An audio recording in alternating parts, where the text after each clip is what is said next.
Tourism Minister Alain Jasne says the competition starts now. That competition will be between LIAT and any other airline for airlift into St. Lucia. It will begin with a twice-daily American Eagle flight into VG. The discussions we've been having has been to put in 2 flights a day, right? So there would be a morning departure out of St. Lucia and a morning departure out of Barbados to St. Lucia, and then be an afternoon departure out of St. Lucia and an afternoon departure out of Barbados. That will now create competition. And that will then, when you see those flights go in, those flights are specifically to work between these 2 routes. The senator is also explaining the demise of the last Eagle flight between St. Lucia and Barbados.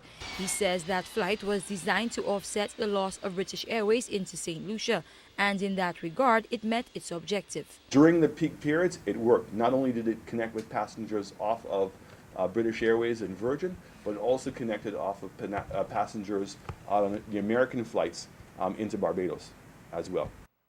At the same time, the minister is also blunt about the failure of the flight to attract St. Lucian passengers into St. Lucia. He says also the flight was cancelled because a co-chair agreement between BA and American Airlines could not be reached.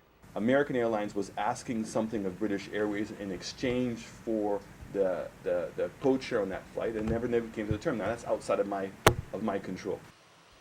The American Eagle flight between St. Lucia and Barbados began flying late last year. The flight was met with much opposition from regional governments, including St. Vincent Prime Minister Dr. Ralph Gonsalves. They accused the minister, whose decision it was to introduce the flight, of creating competition for LIAT. Carmi Joseph, HTS News, Channel 4.